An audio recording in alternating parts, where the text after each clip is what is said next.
It's 5:30. We have a quorum, so we're going to call the meeting to order. First thing on the agenda is a roll call. Larry Jackson. Here. David Bullion. Jessica Middle. Here. Michael McRae. Here. Mike Pinnock. Richard Laughlin. Here. Barry Kaiser. Here. Joe Salinas Jr. Here. Okay. So we do have a quorum. Okay. I'm Sharon Joseph, and I want to welcome you to the October meeting of the Historic Review Board. The Fredericksburg Historic District and its landmark properties stand as the testament to Central Texas' rich and layered history.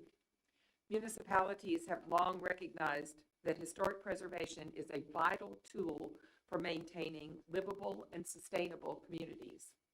The Historic Preservation Officer and this board are tasked with translating this broad goal into detailed technical decisions about how to manage change within the historic district.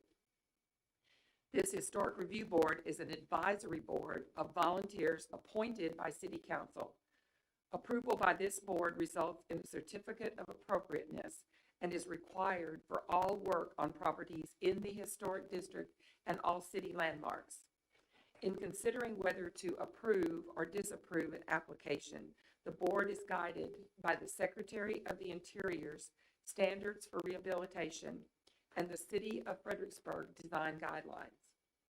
If anyone present wishes to speak in favor of or in opposition to an item on today's agenda, please register on the persons to be heard sheet, which is the table in the foyer. It's not necessary to sign up to speak if you are an owner of or a representative of a project that's on the agenda. You will be called when the case is called. We ask that you limit your comments to 3 minutes. Approval by this board does not take the place of any type of permit. Permits must be obtained for all work. No work of any type is to be started without obtaining the appropriate city permits after the certificate of appropriateness has been issued by the Historic Preservation Officer. Do we have public comment? No. Okay. We move on to the Historic Preservation Officer's report. Good evening, Chair and Board. I wanted to let you know that the City of Fredericksburg is hosting Texas Tech College of Architecture. They have a master's class that's doing a studio and looking at 6 sites in Fredericksburg for potential attainable housing. And that design charrette is going to be at the University Center on the 14th, and that'll be running most of the day. We'll start off at 9 and then wrap up at 4. You guys are invited to attend for your expertise in design review. This will be their first shot at doing a design with, zoning, setback, and Fredericksburg design standards. So if you're able to attend any of or all of that, you're welcome to attend on the 14th. And then Jason will give us an update on the STR ordinance proposed amendments. Good evening, Chairman, board members. So yes, last night, if any of y'all attended or watched, we held another workshop on the short-term rental draft ordinance. As usual, a lot of good comments from the citizens, a lot of good feedback. We received a little bit more direction for staff to kind of move forward on some proposed modifications. So we're having those conversations now. We'll start looking at some of those options to take back to council at another meeting. So we have not set that date yet. I'm assuming it'll be sometime in the next 30 days or so. Generally, we've been kind of 1 a month on the last 2. So as soon as we find out that date, we will reach out to y'all and let y'all know. And as always, y'all are all invited to attend. So thank you for those that showed up last night. And then if there's anything y'all want me to know or that I need to know, just let me know or shoot me an email. Thank you, Jason. Does anybody have any questions for Jason on the STR? Okay. Moving on to... Seems like to say Jason did a great job. Again. Item 6 on the agenda, approval of the minutes of the September 14th meeting. Are there any changes or corrections? Y'all read them, right? Seeing no changes or corrections, the minutes stand approved as presented. Moving on to certificate of appropriateness applications, beginning with the consent agenda. The items under the consent agenda are deemed by the Historic Preservation Officer to be routine in nature and will be approved with one motion of the board adopting the staff findings and recommendations as part of the approval. The items of the consent agenda will not be discussed. Any member of the board or the public who wishes to discuss an item on the consent agenda may request that it be removed and placed on the individual consideration agenda. The only item on the consent agenda is application 21-107 for 206 East Travis, and Richard Laughlin is recusing himself. Okay. I need a motion either to approve the consent agenda or to remove this item from the consent agenda. Yeah, move to approve application. Your mic, Mike. Oh, sorry. I move to approve application 21-107 as submitted. Okay, is there a second? Second by Barry. Okay, there is no discussion because it's the consent agenda. All in favor say aye. Aye. Opposed, same sign. Okay, that's approved. Mr. Watson, you're welcome to stay and listen to our meeting, but your application is approved. Okay. Moving on to individual consideration, beginning with application 21-113 for 216 West Schubert. Anna? Oh, we have a Michael McRae is recusing himself from this application. Turn the mic off. Thank you. Application 21-113 at 216 West Schubert Street. It is an R2 zone property with a medium rating. And the applicant is requesting a certificate of appropriateness. The original portion of the historic home will be preserved and fully restored, including the windows, screens, and round top entry awning. The modification to the existing structure include re-rating of a series of non-historic, non-original additions to the original home to allow for demolition. The teardrop siding and other historic materials will be salvaged as possible and reused in the project. Number 2, re-rating to allow for demolition of outbuilding and garage. Number 3, request replacement of front door with a period authentic door and repair existing screens and add supports. Number 4, request replacement of roof with Gavaloon turntop seam ridge standing seam. Number 5, request replacement of broken concrete front porch. Proposed new work includes approval of a 1,024 square foot rear addition. Siding will be smooth plaster and Marvin windows to match the light pattern of the historic home. Number 7, request approval of horizontal cypress fence on the north and west sides at 8 and 6 foot. I've cited the relevant sections of the Historic Preservation Ordinance dealing with demolition and ratings of medium and low properties, along with the design guidelines for roofs, windows, landscape features, and additions. Staff's findings and recommendations. The rear additions are not historic in nature and do not contribute to the significance of the structure. Staff recommends re-rating and demolition. Number 2, the garage, while historic age appears on the 1938 sandboard, it has undergone significant alterations and lacks structural integrity. Staff recommends demolition in keeping with the Historic Preservation Ordinance, Section 23-63 for demolition or removal, criteria D and F, 1 and 2. Item number 3, the current door is not original. The proposed is more period appropriate, and staff recommends approval. The window screens are in need of repair. One intact screen has a more decorative pattern, and the applicant would like to replicate that one. Since it already exists, it can be recreated for the other windows, as it is period appropriate for the style and age of the house. Item number 4, the proposed metal roof replacement is an appropriate material and style, and staff recommends approval based on section 3-24 for roofs. Item number 5, repairing existing material on the porch is appropriate per 3.2-5 for porches. And number 6, the proposed addition is sufficiently compatible and differentiated with material, fenestration, roof, and footprint as required by section 3.3 for additions. And number 7, the vertical wood fences are common in the historic district. 6 foot is the tallest unless noxious use is being screened. Staff recommends a vertical wood fence instead of the horizontal. that does not intrude into the front yard. And this recommendation is in keeping with the design standards 3.212 for landscaping and site features. Is someone here representing that? Please join us. You need to state your name into the microphone. Good evening. My name is Marcus Levine.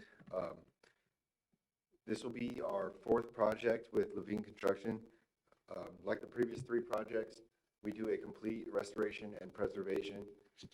This house will have all new wiring, new HVAC, new plumbing, and we will use historical materials that come off the house, off the demolition part, and we'll reuse that as we can in the new addition. Our goal is to preserve from the street view what's historic, so we want to demolish the multiple additions, 800 square feet of multiple additions throughout the back of the property, and then add 1,024 square foot new addition. As you can see here in some of these pictures, the additions are beyond repairable. The foundations are cracked within some of the garage.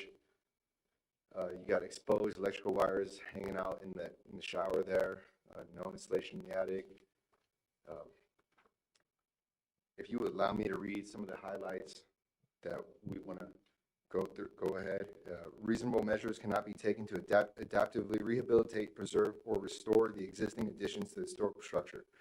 The design, construction, and condition of the additions and historic garage have so deteriorated that they have lost their value for promoting the goals of the city's ordinance and no longer significant, all of which was not the result of demolition by the neglect of the current owner.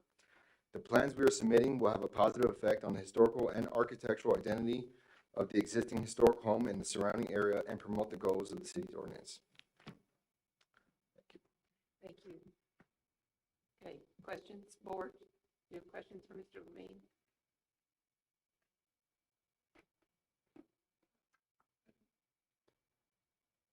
Don't have any questions? Got a motion? Now bear with us. We have new guidelines, and that means we have new ways of making motions. So we're gonna have to bear with us through that. So, can someone make a motion?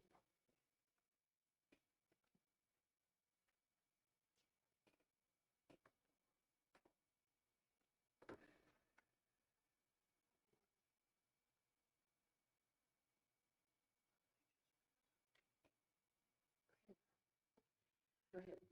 Okay, I make a motion to approve this application, based off of sections 3.25, 3.2.5, 3.3, 3.212, which are the Secretary of Interior standards. And the design guidelines. And the design guideline standard. Anybody have a second? Oh, go ahead, Larry. Does that include the recommendation about the fencing? Staff recommends about the fencing?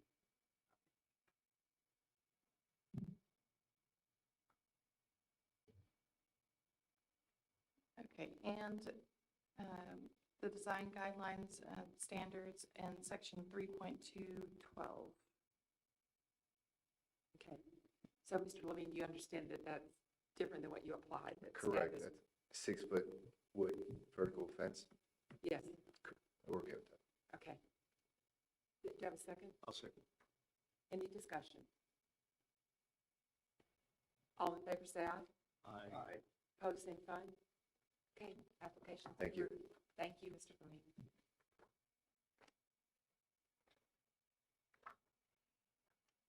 Application 21-114, 108 East Schubert.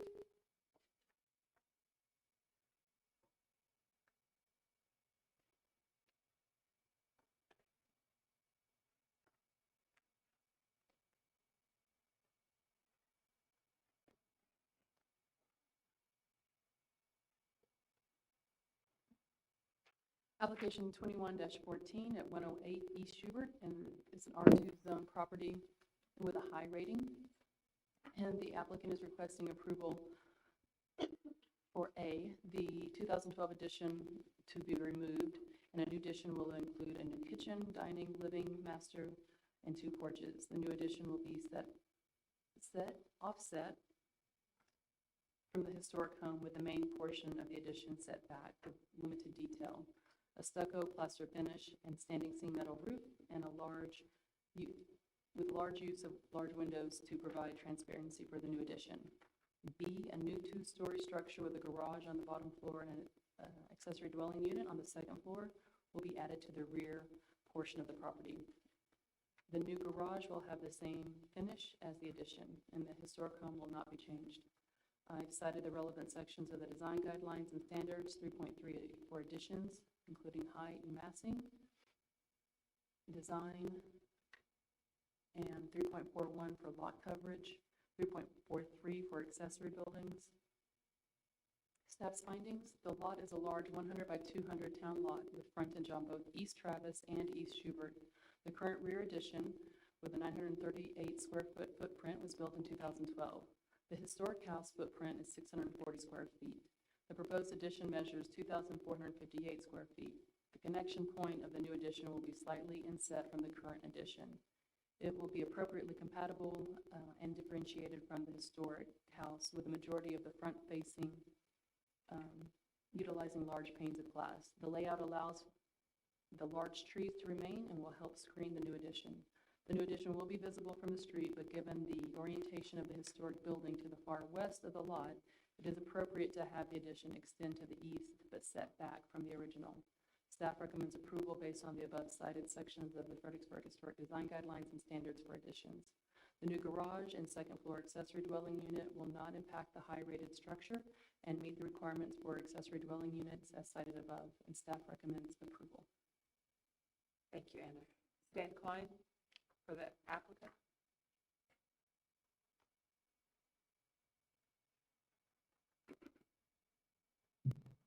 Hello, I'm Stan Klein.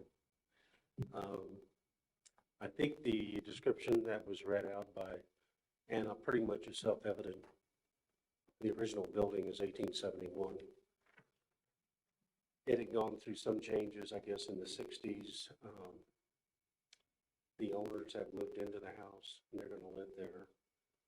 They wanted to have a garage. I think Anna visited with them earlier when John, I think, was engaged in that. So after John's passing, before that, he asked me to take on the project, and I did. We made some changes. I moved the garage around so you could use it directly from Travis Street. The lot is large enough. I'm very careful not to affect the trees that are there. They wanted to have as much transparency on the addition, so it is pretty much visible when you look at the front elevations, like the one you see before you. I think if you go back, well, this elevation, the south elevation, you can see the transparency of the living room, and they asked to try to keep that as open as possible. So they're very pro-preservation, very good stewards of the historic building, and it's always good to have clients like that want to build for the community that blends with the character. So I think, is there anything else you want me to specifically say? Let's see if we have any questions. Anybody have any questions for Stan? Anyone? No, I guess that's all they wanted you to say. I'm sorry? I guess that's all they needed you to say. Okay. Between you and Anna, Any that's other questions? pretty inclusive. No questions? I just want to say it's a nice design. That's really good work. Thank you. Hey, could somebody form a motion? No. It's complicated nowadays to make. I want to say based on section 3.3, 3.4.1, 3.4.3 of the Historic District Design Guidelines and Standards, I make a motion to approve application 21-114 as submitted. I second that. A motion and a second. Any discussion? All in favor say aye. Aye. Opposed, same sign. The application's passed. Thank you. Stan. Okay, application 21-116, 306 West Travis. Anna? 21-116 at 306 West Travis. It's an R2 zone property, and it has a low rating. And the applicant is requesting a certificate of appropriateness to build 5 new 3-bedroom houses with a similar footprint and design and style with front porches. Party plank sidings, shingle roofs, stone accent pieces measuring 26 feet 10 inches at the ridge. I've cited the relevant sections of the design guidelines, including 3.41 lot coverage, site layout, and service areas and parking. 3.421 for new residential construction, including orientation, setbacks, height and massing, and materials. Staff finds the current house at 306 West Travis was approved for demolition at the August 2021 HRB meeting, and the design of the proposed new structure meets the design standards for materials, differentiation and compatibility of style and form, with the front porch and traditional design features as cited above. The parking is appropriately placed in the back of the lot, and the design retains many large trees. The site plan and lot coverage is a deviation from the traditional building pattern on the block. Staff recommends approval of 4 structures to retain sufficient open space and allow enough room between structures.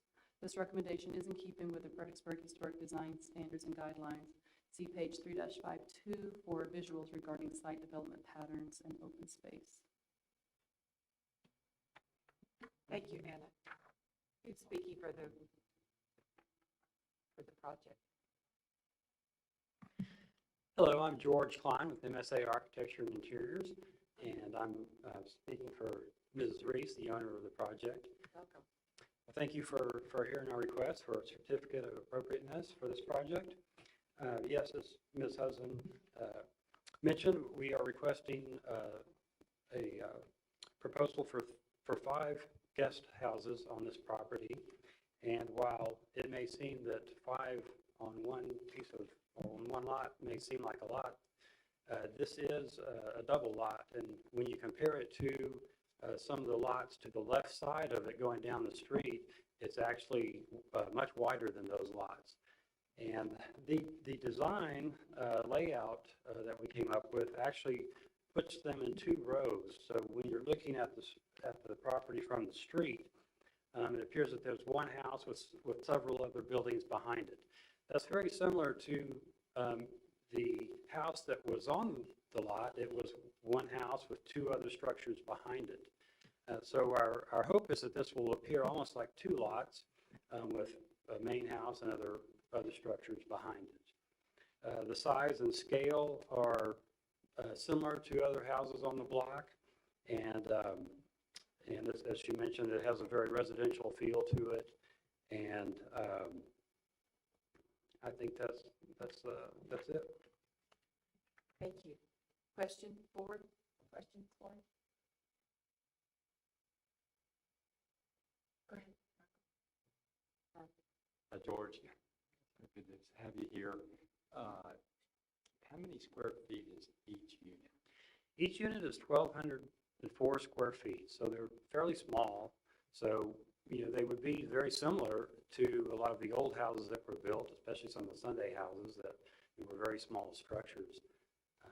But they each have porches on them. They are all of the same design. And how many bedrooms per unit? There's 3 bedrooms and 2 baths in each unit, so they are a standalone house, each of them. So while the intention now is for short-term rental, they would be appropriate for long-term rental in the future if the need ever arose. So would that be your anticipation of 2, that'd be 6 times 530 potential occupants on one lot? Would that be, how are you limiting your? If there were 2 in each bedroom? Yes. Yes, yeah, potentially. And then how many parking spots are there? let's see, I think we allowed for 11 spots and possibly more. That will somewhat depend on the development plan and some lot coverages that we'll have to work out with the engineer. Right now, we have 10, which is including one handicap spot, with the possibility of maybe a few more along the driveway down the center of the lot. Right now, they're at the back of the lot, right? On the, That's correct. They are lined there up aren't any along. parking places except the ones at the back of the lot right now, right? Am I reading it correctly? Yes, they are aligned along the rear of the lot, along that alley. And the concern that the staff had about it being a deviation from the normal building pattern, what's your response to that? Well, I think, because there's 5 houses on the lot, it does seem like that could be a lot for one lot. But like I said, that because it is a double width lot, I think it's appropriate. And if you look at some of the renderings from the front and see it, they're not real big wide houses. Are these the renderings of which you speak? Yes, ma'am, and that's a street view, so we're showing the 2 along with the other houses on each side. You'll see the one on the right actually is a wide lot too, and they have a much wider development. Or the structure is kind of all one that makes a big L shape. The houses to the left, the 2 houses to the left are very similar in size and spacing of ours. When you say they're similar in size, are you talking about each individual house is about 1,200 square feet, or they're about 6,000 square feet total? Each individual house is 1,200 square feet. That's correct. So with 30 in beds and then 2 extra per unit, you're looking at possibly 40 people overnight under the current order.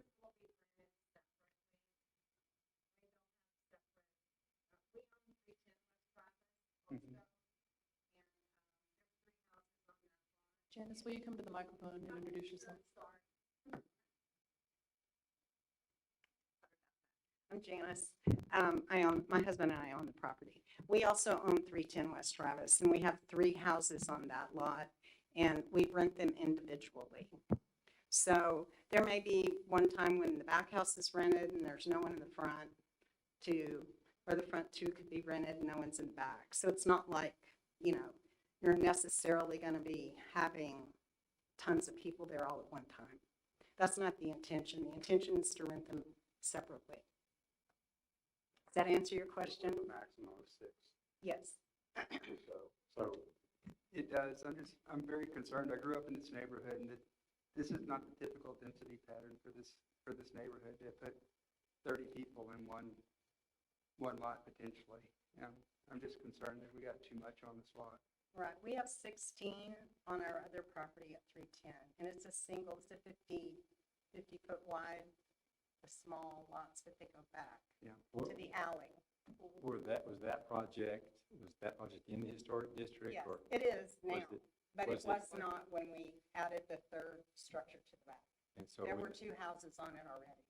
so it wouldn't have been done either under the new Fredericksburg Historical District standards and guidelines, correct? Well, do you agree with that? I'm sorry? What you're proposing, that this is similar to the other project, this other project at 310, wasn't done under the current standards and guidelines. Well, it was done under the current city guidelines, but that property was put into the historic district probably the year following the construction that we did on it. So because it's basically 2 lots together, it's in a way similar to what we have at our other property. It's just that the lots are joined to each other. So it's a lot wider lot. It's over half an acre, that lot. I think 5.46 acre or something like that. Anna's recommendation is 4 structures instead of 5. Is that a possibility for you? Yes, that's a possibility. Okay, thank you. Other questions, guys? Anybody? Question for the architect, I'm Joe. on your construction drawing here, the elevations, you've got shingle roofing. Typically here in Fredericksburg, metal roofing is by far the most desirable roof. Is there any reason why that wasn't spec'd out? Well, the existing structure has a shingle roof on it, and so we were going to replace it with something similar. Okay. And also, of course, expense. For 5 structures with a metal roof, that would add up to quite a bit of money over what a composition roof would cost. Right. Okay. Right. Thank you.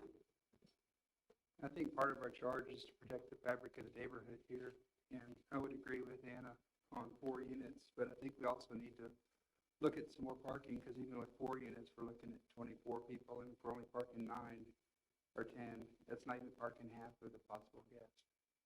You mentioned you can maybe put some parking down the driveway, or if you went to 4 units, that might give you an opportunity to park some more of it off-street, because that's what we really Yes, see sir. destroy the fabric of the neighborhoods, is all these cars. Sure. Yeah, there is, where she's circling right there. There's an optional 4 other parking spots that we could pick up there. We could probably pick up another one along the driveway going back. So we could probably get, at least 15 on the lot. And that, at 2 a person on, if there was a 2 person on average, that would be sufficient for off-street parking if there was a, full load of 30 people there. Is the driveway big enough for our equipment? It will be, yeah. We'll have to. Yeah. It's 12 feet is what the width is right now. So on this diagram, there are 8 parking places across the back. Am I reading that correctly? Well, there's 10 actually. Okay. The one's kind of hidden by that dimension right there. 10th is the one that the cursor is at right now. Oh, okay. Thank you. Yeah, I just want to say, I'm a supporter of SDRs. Not like this. I think this is the reason why we're having a lot of debate. I agree with Richard that part of our charge on this board is to preserve the traditional building pattern. I would be in favor of 4 if the rear 2 were following the normal pattern of a studio or something much less dense, requiring much less parking. I would not be in favor of 4 units. It's essentially going to sleep 30 people. I don't think that's what we ought to see in the historic district. I also agree that, you add this square footage up on this lot, even if you did 4, that ends up at 5,000 square feet. And the other 8 or 9 houses, except for the one to the right, probably are all less than 2,000 square feet each one. And I think it's too much mass for the street, for the community. It's a residential section, and it's just a lot of people to add to it. Can I make a comment about the parking? Because my understanding is, even with the new SDR guidelines, Jason, correct me if I'm wrong on this, but they're recommending 1 parking space per bedroom. Is that right? That would be only for the single-family home unoccupied STR. Anything in the multifamily is currently proposed to meet the multifamily regulations.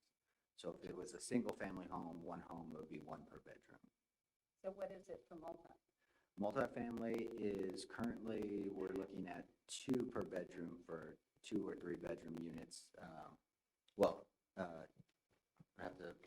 I can't remember. I know currently it is 2 or more bedrooms require 2 spaces, but we had made that change to, I think, 3 bedroom would be 2.5 spaces per. So I think we're meeting the parking guidelines. We have 10 across the back that are actually opening onto the alley behind the property. And then we can put at least 4 more in the driveway, but we also have space that they can be moved, but there are also 1, 2, 3, 4, space for 5 more along the side of the driveway here. So I think we're more than adequately meeting the guidelines for parking. I think staff wouldn't support any parking in that driveway because that's going to be utilized for fire access. So that would need to be red striped as part of that. So we wouldn't support any parking. There may be additional parking that the guests would use, but we would not want to recommend that just because of fire and EMS access. Correct, it would not be in the driveway, it'd be off the driveway. You're talking about the floor. I think you say you're showing an optional Yes, parking. to the side. Uh-huh. So yes, under the proposed regs, we'd be looking at 2.5 per bedroom, at five units, that'd be 12 and a half spaces that would be required. But if it was only 4 units, then you have more, then you have more space on the lot for parking spaces. Yes.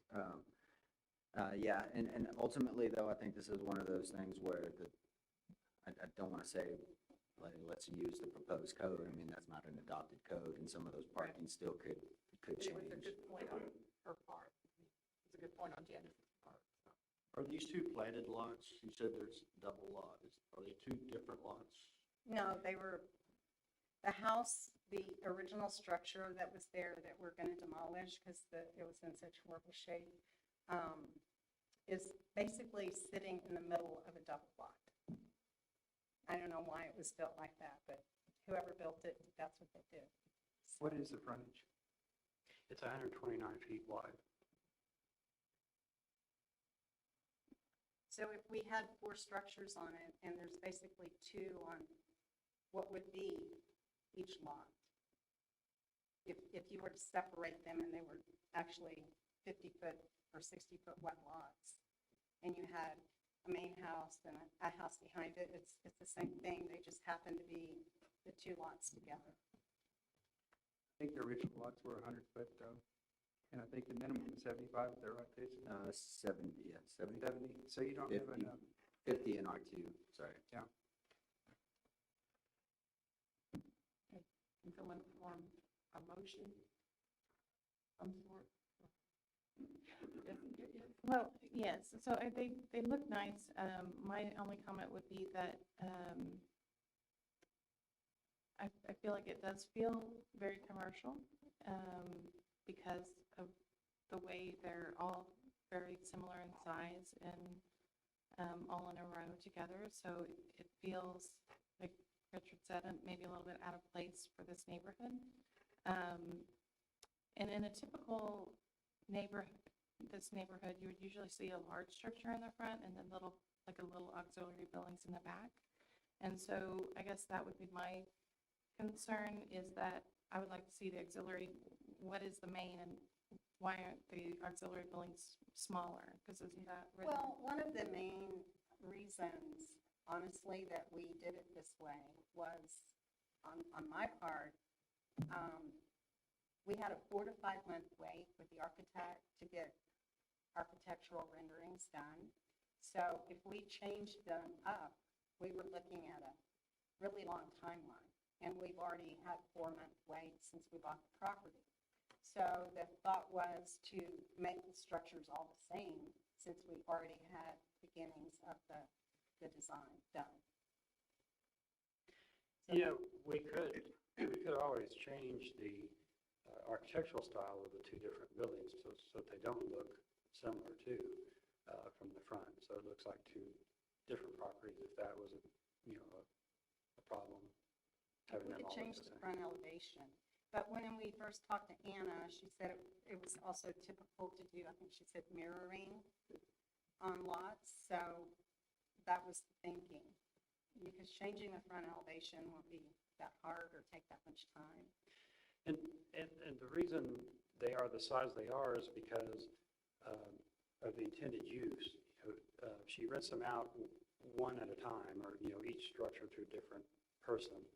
And so if there's a group of, you can rent a house with 2 or 3 bedrooms in it, you don't need one that's got 4 or 5 bedrooms, and then one that's got 1 bedroom in the back, like a typical, structure maybe if you have a large structure in front with a little studio apartment in the back.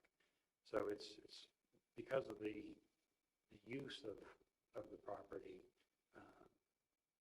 that's why they're all the same size. So are y'all interested at all in doing more of a traditional style of a bigger house, as Jessica said, in the front, and having the ones in the back be studio, just a smaller, one bedroom or studio building that would substantially decrease the number of occupants? I would say we prefer not, mainly because of the delay in getting new, and expense of having to get new architectural drawings done. I had even talked to another architect here when George told me, 4 to 5 months, and I was like, I can't wait that long. And she said the lady locally I talked to said the same thing, 4 to 5 months, some of them 6 months out. So it's a time issue as well. I mean, we owe money on the property. We've already had a 4-month delay, haven't been able to do anything yet. So there was time and money factored into it, honestly. And the thinking was, because it's 2 lots together, that if we needed to change the front elevation on one of them in the front so that it looks more like it's 2 separate lots, because the driveway kind of almost divides them anyway, then that would be a simple, pretty quick fix, right? And I definitely understand your point that this is a double lot, and so I wouldn't mind seeing it look like 2 separate lots, but again, for both of them, I'd like to see a main and then something small, an auxiliary smaller. So that's my thoughts. So when you say main, though, then could the front house be bigger and the small one be, and the back one smaller than, what do you? Yes, so when I say main house, I want to, so most of the time when you drive by a house, there's, one large house, and then the auxiliary building is usually smaller, and so that's what I would like to see. And I almost think that it was done that way because of respect for the neighbors behind you, because you're right up against them, but does that make sense? And just to be clear, we had a similar development kind of pattern project on West San Antonio come through our board with a lot of resistance. We thought it was inappropriate, and it ended up going all the way up to the city council and getting denied. And so there is city council precedent for discouraging this dense of a development pattern with this many occupants. I think that's why we're here today, sort of saying, hey, we really want to see a cut down the number of occupants. So even though we're meeting density guidelines, I mean, we're actually under density guidelines for the city. So, I mean, that was another thing that we were looking at when we were doing this. Well, density guidelines are one of the factors we have to consider, you're right, but there are other factors. If you compromise by eliminating one of the units and possibly made the front 2 structures larger than the rear 2 structures, would that be a acceptable compromise? I'm gonna throw something against the wall. What if you added a bedroom to the front 2, which would give you 4 bedrooms in those? Not a giant bedroom, but just another bedroom, and that would give us a little bit bigger scale and keep the back 2 like you had them, and improve the parking where it's not just straight across the back, because that looks very commercial, even though it's the alley. It's very commercial looking parking. Which is exactly what's next door to us. But they're hidden. But They're hidden. You don't see them from the street. There's a traveled alley back there. Yeah, And the I know. Victorian B&B behind, right next door to us, that's exactly what they did. You feel that would be marketable rent-wise for 4 bedrooms? Would be hard to rent those out. No, no. I don't.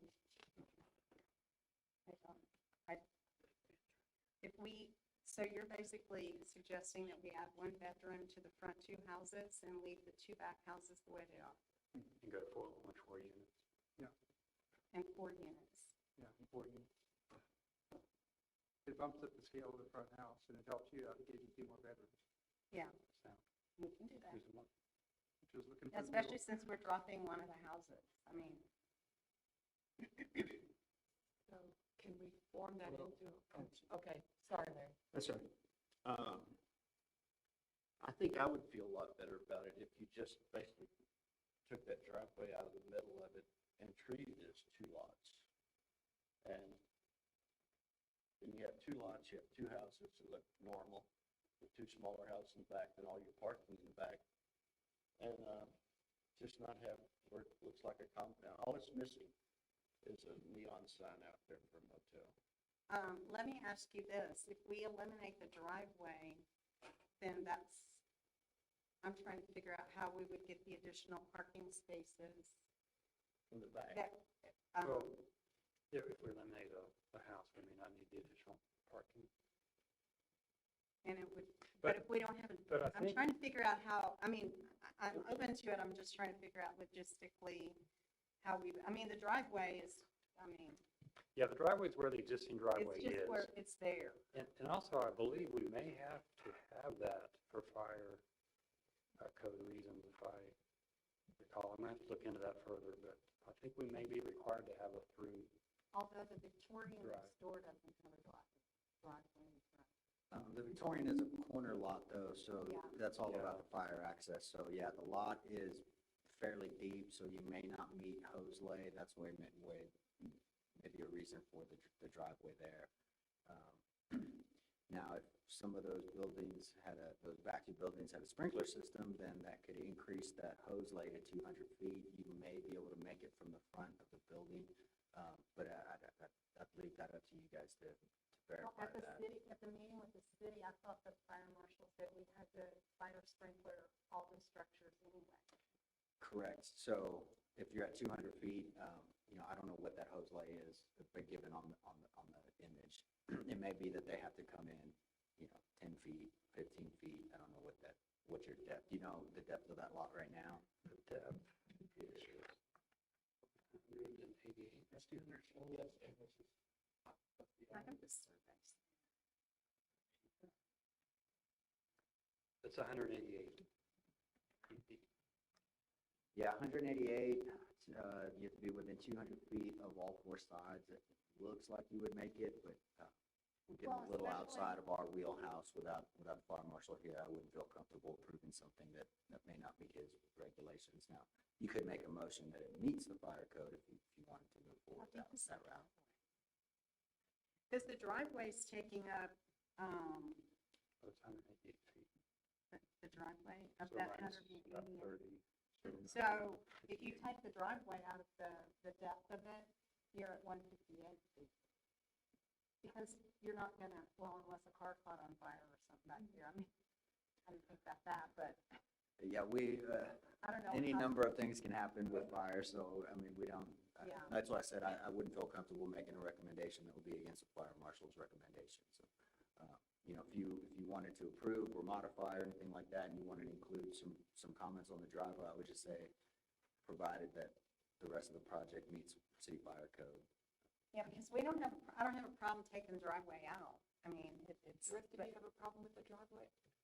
I like having the one driveway Separates them. more, give you more open space.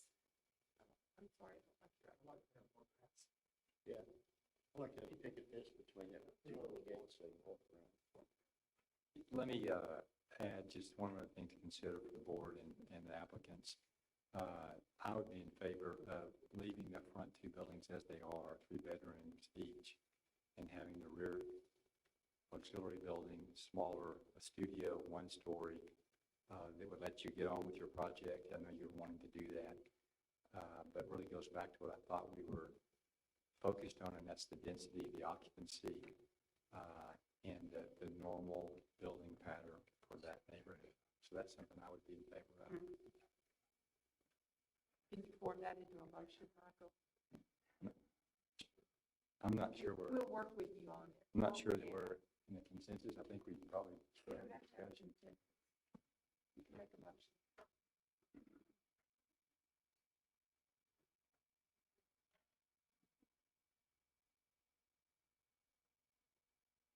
I'm not going to be able to quote the sections, but based on the clear deviation from the traditional building pattern within the historic district, the overall density of the units and total occupants fact that this application comes before the board under the current recently adopted standards and guidelines of the historic district, I would make a motion to approve application number 21-116 as follows: 2 structures as designed and laid out and proposed fronting West Travis, and then 2 single-story redesigned homes that are 1-bedroom or studios in the rear.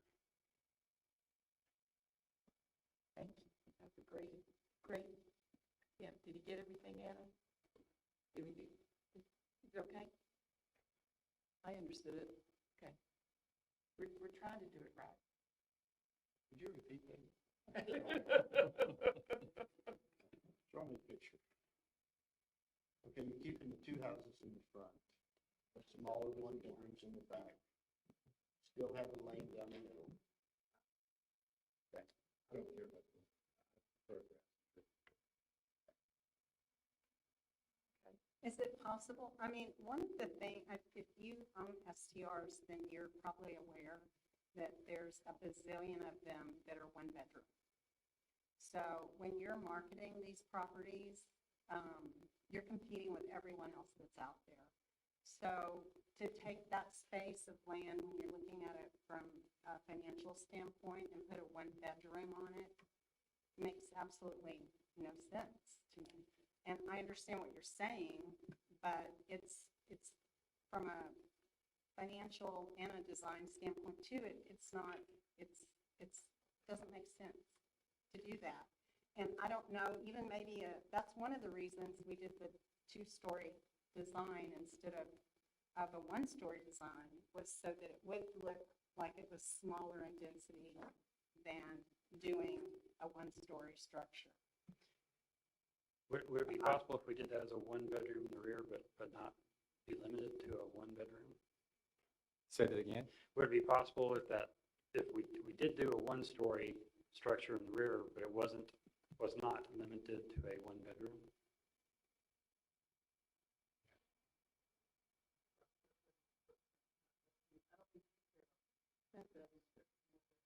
I care about footprint, but I also care about occupants. I mean, going back to your point, I do understand the financial aspects of it, but that's the problem is we've got a city council member here, had a big hearing last night. The tension is this economic versus neighborhood, and there's a line there, and there's tension there. I understand, I heard We have a lot of people on this board that have different opinions. right, and I understand that because I heard the meeting. Yeah. But and that's one reason why we're trying to make it look like it's 2 separate lots. I mean, so that it doesn't look like it's a compound. And like the gentleman asked about the driveway, if that will help it look less like a compound, then that's fine. We don't have a problem with that. And we are trying to make it look, I mean, we wanted to originally keep the old house and renovate it, because we renovated our other one at 310, but it wasn't renovatable. I mean, we wanted to do that and then build around it, and it just wasn't possible. So it's not that we're trying to be difficult or argumentative on this at all, but and I do understand the neighborhood part of it, but our street, our block, is pretty much full of STRs as it is. So I don't know that we're necessarily impacting that block. I don't think you're impacting it from a financial standpoint. I think it's just the appearance of a lot of relatively small houses all in a row on both sides of the street. And that's why I brought up about not having a driveway and making it look like there's 2 separate compounds, but have some kind of fencing or something that linked it, or something that for y'all's benefit, to keep it as a compound, but not to make it look like one. Yeah, I'm agreeable to How would we? amending my motion, excuse me, I'm agreeable to amending my motion to remove the driveway so long as it goes through and complies with the city fire code. Michael, would you be agreeable to let them put 2 units in a 1-story linear building? So it kind of represented that traditional pattern and that in that neighborhood. That would put 20 people on the property. Say that again, I'm sorry. 2 linear units behind the taller 2-story, 1-story buildings like you were suggesting, we get 2 bedrooms in them. Well, one longer building. That way they could get 2 bedrooms in the back, and that would be probably pretty traditional for what we've seen as far as B&Bs that were added. Like a long building with a breezeway or something, just to make it like one structure. Yep.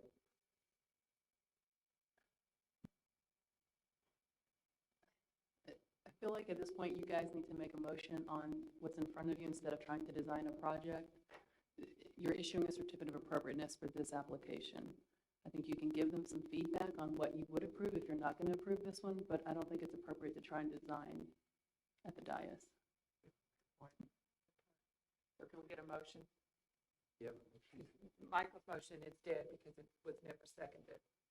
So if you deny this and they have a really good idea of what we would approve, it could come back with something we could approve.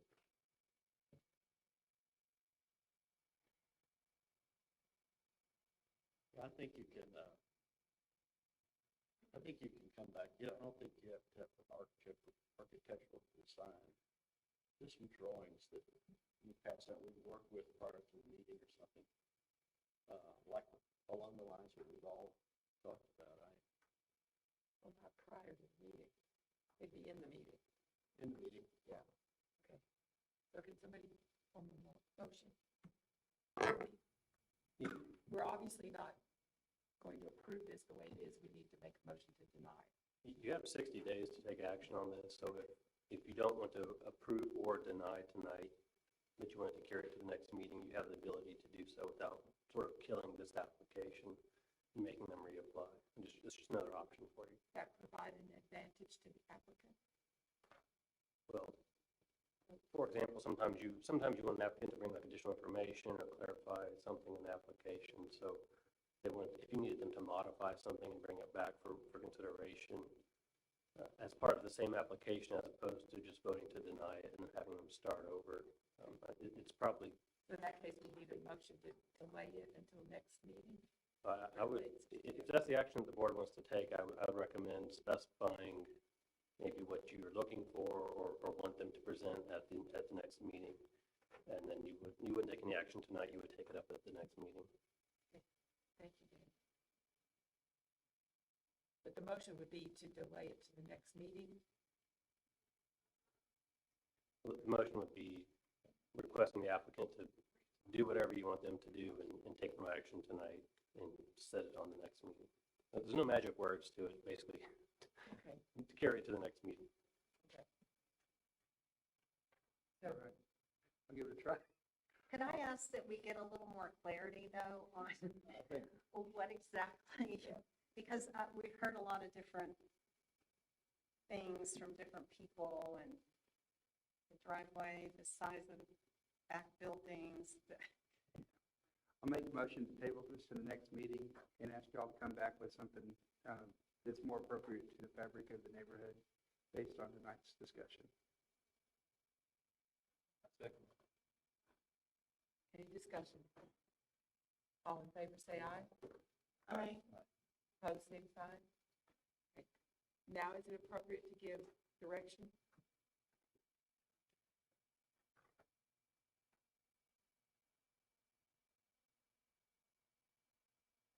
I think it would be helpful to the process if the board provides as much clarity as you can to the applicant. What would be more acceptable, I guess, at the next discussion. Okay. What we don't want to do is redesign something and then we come back in here and y'all say no. So, Yeah, I don't think it's fair to say how many bedrooms, but I would like to see a larger building in the front and an auxiliary building with a smaller footprint in the back. And I have no opinion about the driveway. Other input? Well, Richard? Oh, go ahead, Larry. Sorry. I would like to do the same thing, have the same thing without the road, as I've said. My opinion is that driveways are common to virtually every house. I don't really see the driveway being Okay, we can just stop it. They don't normally go over the alley, but sometimes drive through the back, so. I don't have a problem with that. Michael, do you have more input? Joe? No. Richard? I would just consider a one-story structure for the back. I don't have a problem with the driveway either. But maybe make the buildings a little bit different in shape so it looks more like a traditional building pattern. Does that help you, Jen? That did help. Yes, Thank you. thank you for your feedback. Thank you very much. Okay. Thank you. I lost my agenda. The only other thing we had was a discussion for demolition by neglect. There were a couple properties that were brought up, and I just wanted to update you on both of those. The one at, should I bring the address down? Orange and Schubert. There is a new owner, and actually Mr. Klein, the new owners have engaged Mr. Klein to drop some plans, so expect something relatively soon. And the other was 413 West Creek Street, which has been bought by Wes and Tammy Pack, and they're working on plans with Randy Statling, so anticipate seeing something maybe at the next HRB meeting on that one. So two of the ones that we were concerned about do have new owners and architects engaged. And then there's one at West San Antonio, like West San Antonio and Bowie, I think it is, on the south side that we've talked about before. I think it's next door to Walter Moulton House. Yes, and I'll reach back out to that. Okay. It's an elderly lady, and the son's trying to help, but I thought, yeah, I'll follow back up. Part of with that. it's starting to fall off the side. So. And then there's also one right down the street from me in the middle of the block there, a yellow two-story house. We had it demolition by neglect several years ago, and they just slapped some paint on it, but there's quite a bit of wood rot now. Maybe 150 West San Antonio, something like that. I'm not sure exactly the number. Anybody else have any that you wanted to look at so we can move forward with them? I need a motion to adjourn. And one other thing, if we're gonna get the packets loose, can they be numbered all the way through? Because Barry and I were both trying to figure out where we were at. Yeah. Anybody else have a problem? What was your, Everybody's you want them mumbling. bound? Is that what you're saying? Well, Or they were in the wrong order? At least numbered Oh, numbered. or something, if they're not bound. Well, we don't need that binder thing, do we? Do we need that? Nice. They don't need to be bound, but if they were numbered, we could give them one. I can number them. Okay. Yeah, we usually have numbered pages, so it'd be nice to have numbered pages. Okay, motion to adjourn? No, just a second. Well, oh, more discussion. Larry? I really appreciate the people that went to the meeting last night, the city council meeting, no matter which way you lean. I think it's really good for the participation to be there. And the city council, I think, did a very good job of listening, and hopefully they'll come up with a decision that works for everybody. Great. You talking to Bobby or something? Yeah, Bobby, Larry liked the way the meeting went. Y'all did a good job. already told me. Man's got to buy me a drink. Motion to adjourn, please. Motion. Second. All in favor, say aye. Aye. Opposed, same sign. Thank you.